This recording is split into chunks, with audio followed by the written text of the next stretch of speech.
Remigration heißt die große Aufgabe und die werden wir beherzt angehen. Unsere Vorfahren waren keine Verbrecher.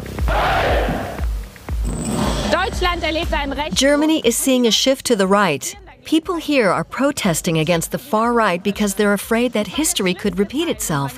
The worst part of German history, the Nazi era. Volk und Erde, das sind die beiden Wurzeln, aus denen wir unsere Kraft ziehen wollen. After that, we said never again. But could it happen again? Wir kommen wieder! Deutschland in Deutschland! Ausländer raus!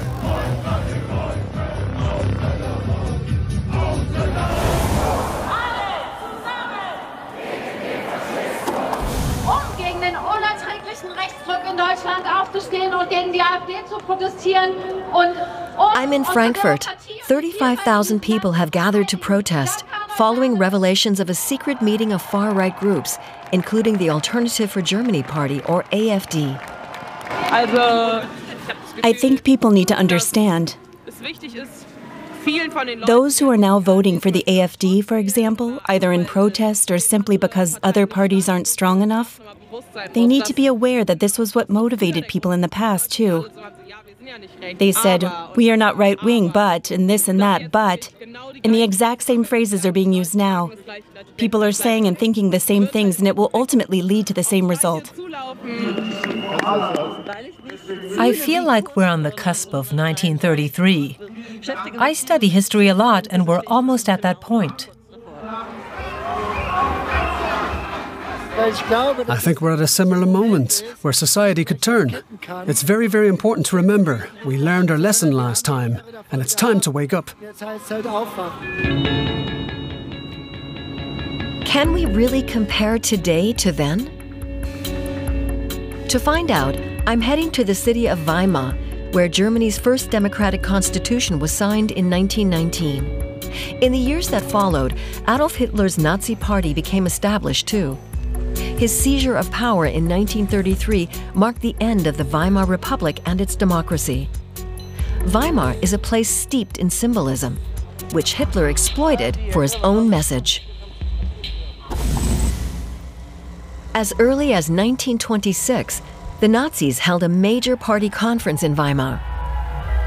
Later, the Führer received a euphoric reception here. The Führer was greeted with cheers from the crowds in Weimar, the regional capital of Thuringia. His convoy drove via Adolf Hitler Square to the Haus Elefant Hotel.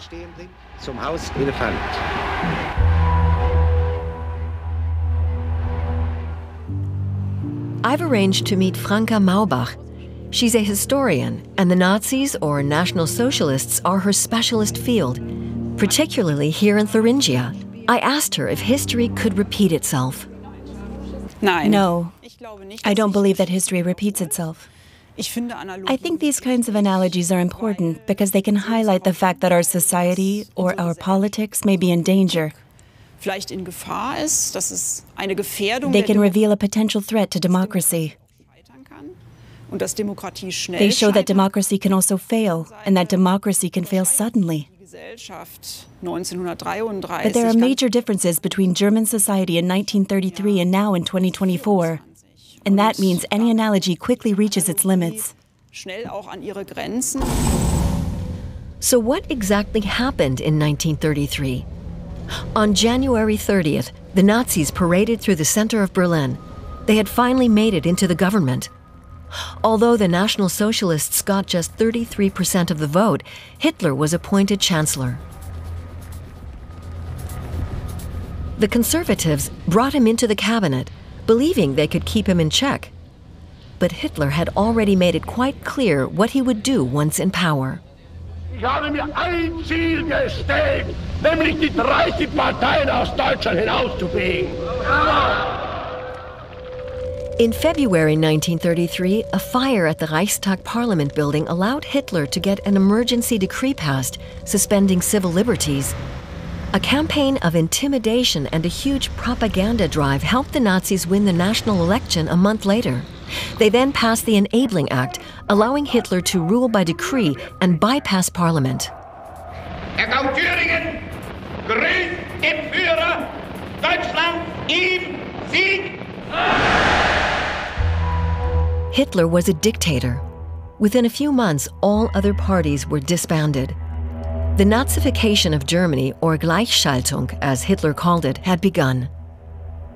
He started planning ambitious building projects like the Gauforum in Weimar, a huge complex, and headquarters of the Nazi Party in Thuringia, a demonstration of power that still stands today. In the Nazi era, this was the Gauforum planned back in 1933. It was designed as a model site for National Socialism in Thuringia, which was regarded as a model region, or Model Gau, as the Nazis called it. What did it mean to be a model Gau? The Nazis had already had great success in Thuringia before 1933. Thuringia was the first state to have a Nazi minister in the cabinet after the election in December 1929.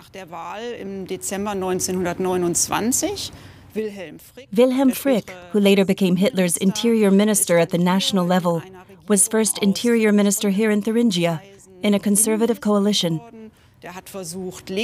He tried to get all left-wingers out of administrative positions and stop communists from becoming mayors or teachers, for example.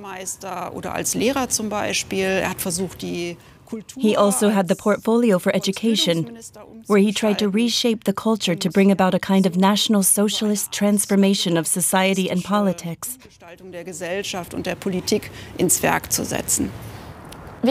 So what was the mood like among ordinary people? How could it come to this?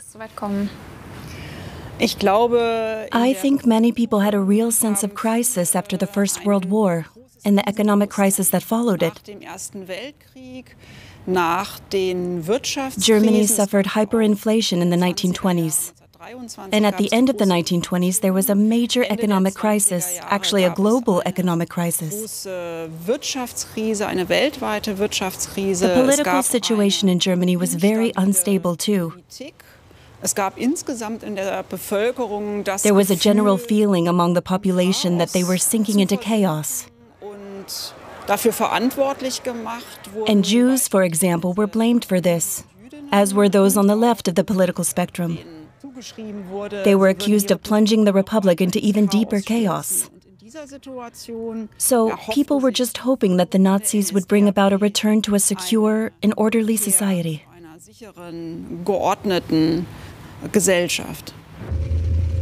Instead, the Nazis unleashed a Second World War in which more than 70 million people would die. And in the Holocaust, the Nazis set up a regime of systematic murder, killing more than 6 million Jews. Today, a monument in Berlin remembers the Jews murdered under Hitler. But not everyone approves of it, like Germany's best-known far-right politician, the leader of the AfD party in Thuringia, Björn Höcke. We Germans, our people, are the only people in the world to have planted a monument of shame in the heart of its capital.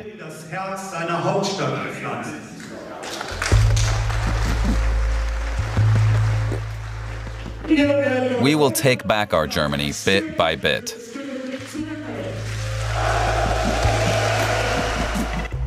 The AfD now has seats in nearly all the state parliaments and the federal parliament. During elections in 3 eastern German states in September 2024, the party got around 1/3 of the vote. Thuringia actually got its first AfD district administrator more than a year earlier. The Sonneberg district has made history.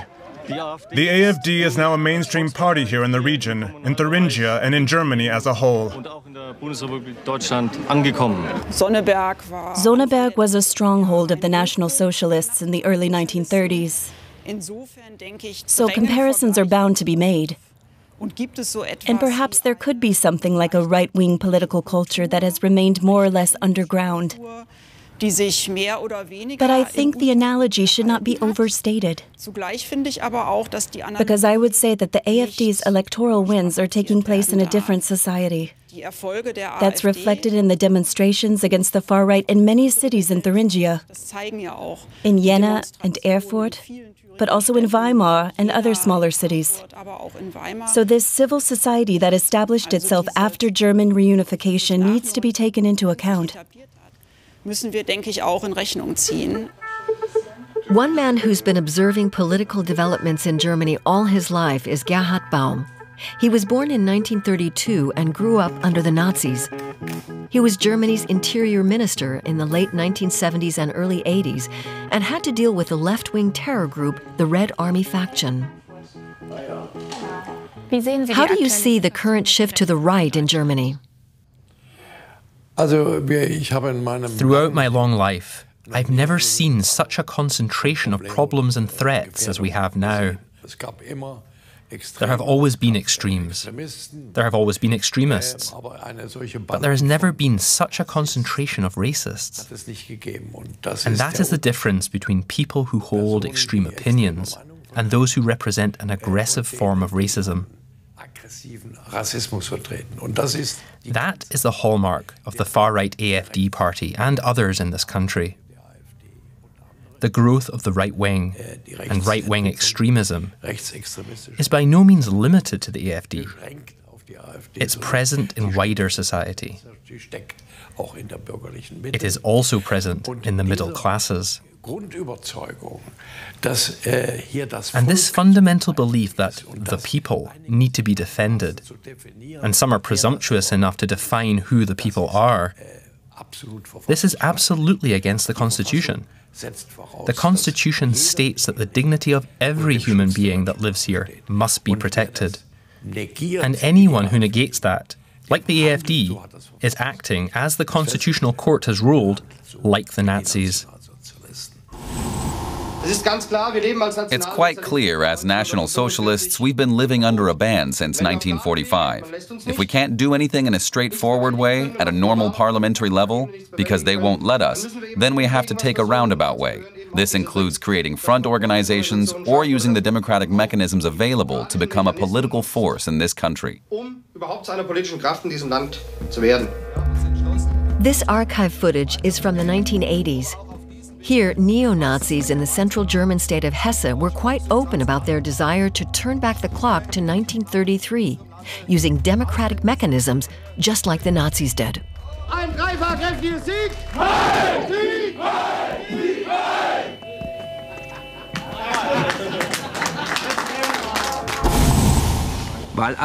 On election night in Frankfurt at 3 p.m., shortly before the deadline, Michael Kühnen submitted the 186 signatures of support and certificates of eligibility needed to stand. Formally, at least, the Nationale Sammlung Party, or NS, has met the criteria for running in the local elections in Frankfurt. Its list name, Foreigners Out. Ausländer raus.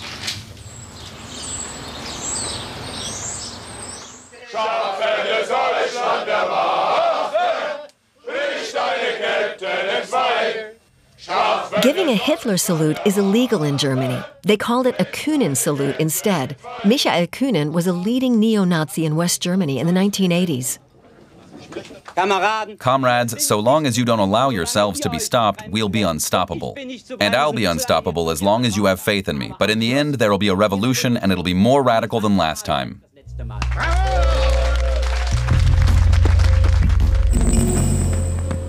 In 1989, the small town of Langen near Frankfurt suddenly found itself at the center of the far-right movement. The neo-Nazis wanted Langen to become the first city in Germany without any non-German residents. Sascha Schmidt has researched the history of right-wing extremism here in southwestern Germany. What approach did they take here? Basically, they sought publicity. So they handed out leaflets, organized information stands, and above all, tried to raise doubts in people's minds with their very racist tirades. Kühnen was very media savvy, a pro in that respect. And he knew very well that if he went public with his provocative ideas, he would get a media response. And otherwise, they repeatedly tried to cause unrest on the streets. How successful was Kühnen with his approach? In terms of the publicity he was able to achieve, very. He never succeeded with his election lists. He stood here in the local elections once with his Nationale Sammlung under the slogan, "Implement the will of the people, foreigners out." That never worked. But that wasn't his goal. He wasn't expecting to make it into parliament with the small numbers they had. They basically used the elections or election campaigns to gain publicity, and in that they were successful. So they weren't trying to field the next mayor of Langen. The goal was just to get as much attention as possible. Exactly. They were hardline Nazis. They weren't interested in parliamentary democracy. They ultimately wanted to abolish parliament. The aim of this group was always to rebuild the Nazi Party. And they saw themselves as the new SA stormtroopers. They openly denied the Holocaust and were extremely violent. After German reunification, they also moved into East Germany. Hundreds of supporters of Germany's foremost neo-Nazi, Michael Kühnen, marched through Dresden at the end of October. He still mobilizes the most followers, despite spending years in prison and in spite of infighting within his movement. Reunification has given him and his followers new ideas. Unfortunately, reunification did not bring the unity we hoped for. A revolution that sweeps the occupying powers out of our country. A revolution that sweeps the foreigners out of our country. We want to take to the streets again, and we will take to the streets again until Germany is truly German. This sounds like the AfD's remigration plans, although Michael Kühnen never used that term. I'm driving to Guben, a small eastern town on the Polish border. Here, too, right-wing extremism flourished in the 1990s. I'm meeting with a woman who experienced it firsthand. Karin was regularly harassed by neo-Nazis. She still feels the need to protect herself and wants to remain anonymous. Guben was a very, very right-wing town. It started after reunification and continued for a long time. The town was in a big muddle, a kind of vacuum. There used to be a lot of industry here and a lot of jobs. But all the businesses went bankrupt within a short space of time. Everything closed down and people were unemployed. It was a very gloomy atmosphere. There was a discontent, a sense that people could no longer find their way in this new country. But at the same time, there was this sense that the foreigners were getting everything financed for them and didn't have to worry. So people made this totally warped connection. And it was somehow cool to be right-wing. There were a lot of young people who jumped on that bandwagon. They were skinheads, wore combat boots and bomber jackets. And their hobby on the weekend was to ambush us leftists, to beat us up and chase us. And they targeted immigrants too.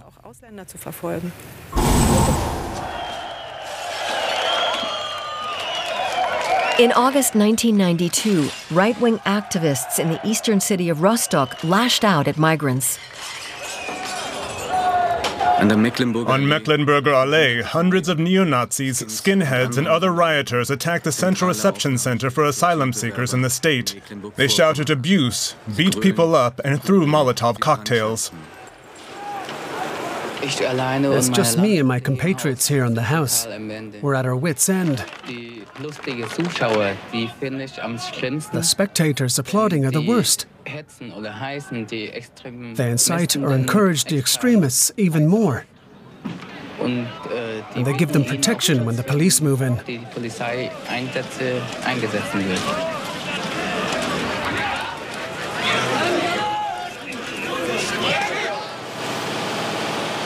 On November 23rd, the murderous hatred targeted those who until now were thought to be fully integrated here. migrants who had lived and worked in Germany for decades. 2 neo-Nazis set fire to homes in Mölln, killing 2 Turkish children and 1 woman. By the end of the year, right-wing extremists had murdered 17 people. Never before in the history of the Federal Republic of Germany has terror claimed so many lives.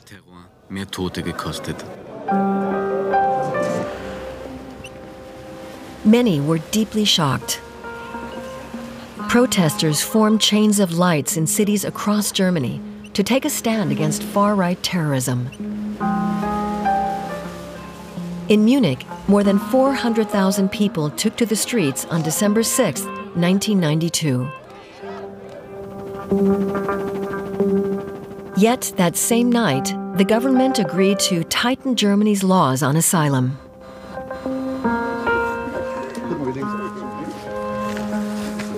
Back to Guben. 25 years ago, right-wing xenophobia claimed a life here too. A small group gathers at the scene of the crime every year.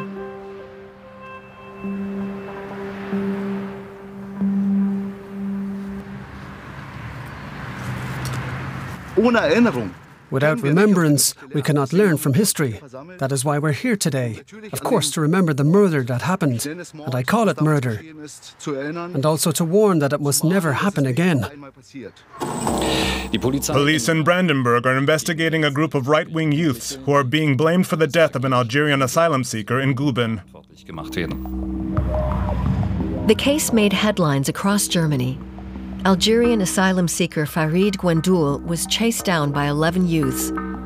He broke through the glass door of a house to escape, injured himself, and bled to death.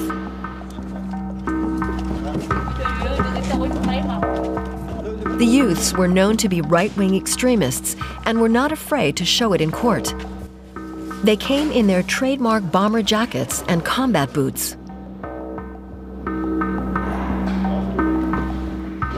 But they got off with warnings and light sentences under juvenile law. Some only got suspended sentences.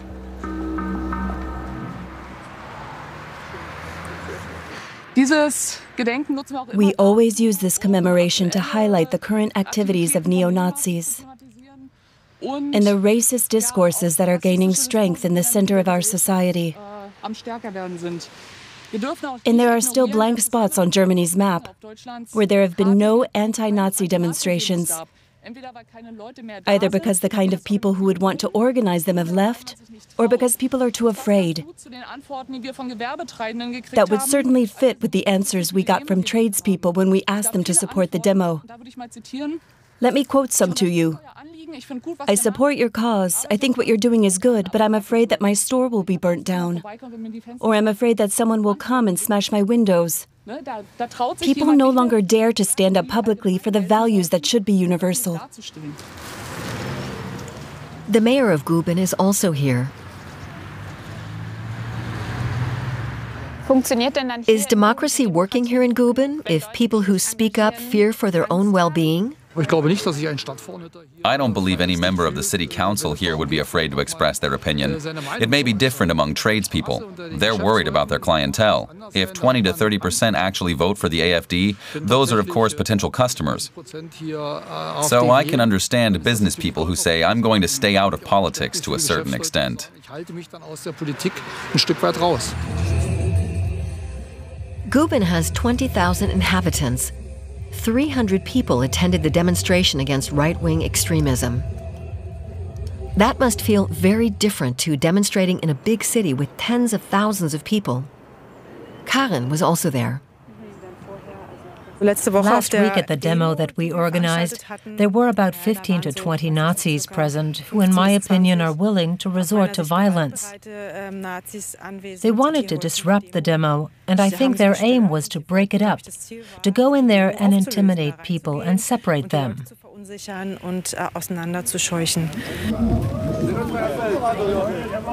Karen saw some familiar faces.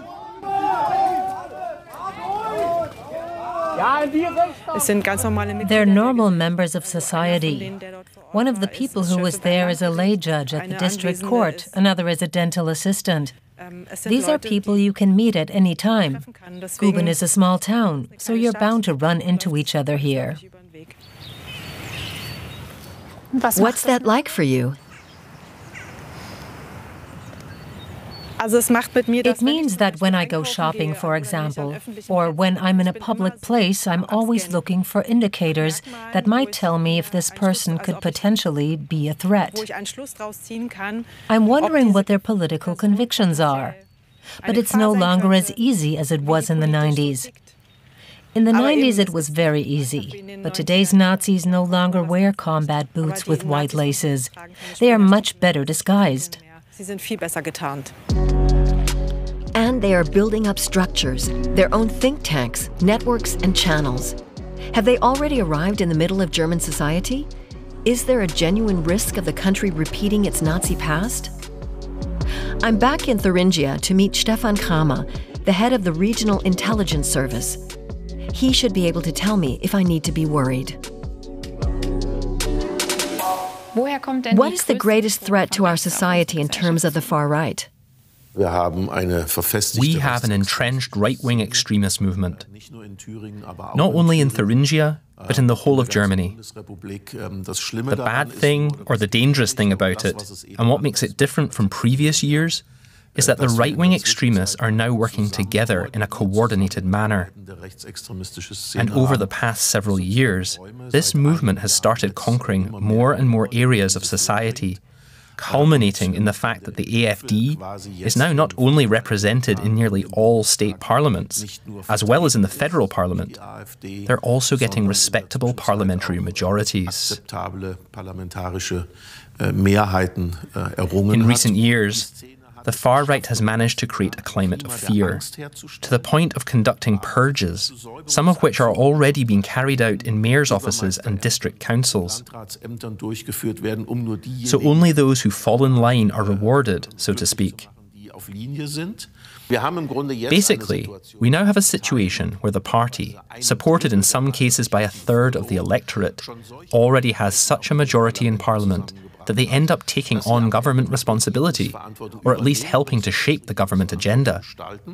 And when they exercise their parliamentary rights, for example, by sitting on the Parliamentary Control Commission for the intelligence services, they then have oversight and control over those who, as part of a stable democracy, are supposed to fight precisely these enemies of the Constitution. So it comes full circle. And I don't believe that's what the mothers and fathers of our Constitution had in mind. Could history repeat itself? Look, we have seen in many places that history can repeat itself. Is the Federal Republic of Germany a Weimar Republic today? No, not yet. But are the events that we are currently experiencing, including the strengthening of enemies of the Constitution, who are already in Parliament and can get their hands on the levers of power, is this comparable to the status of the Nazis in the Weimar Republic and then under National Socialism itself? I would say quite clearly, yes, it's comparable, and that should make us think.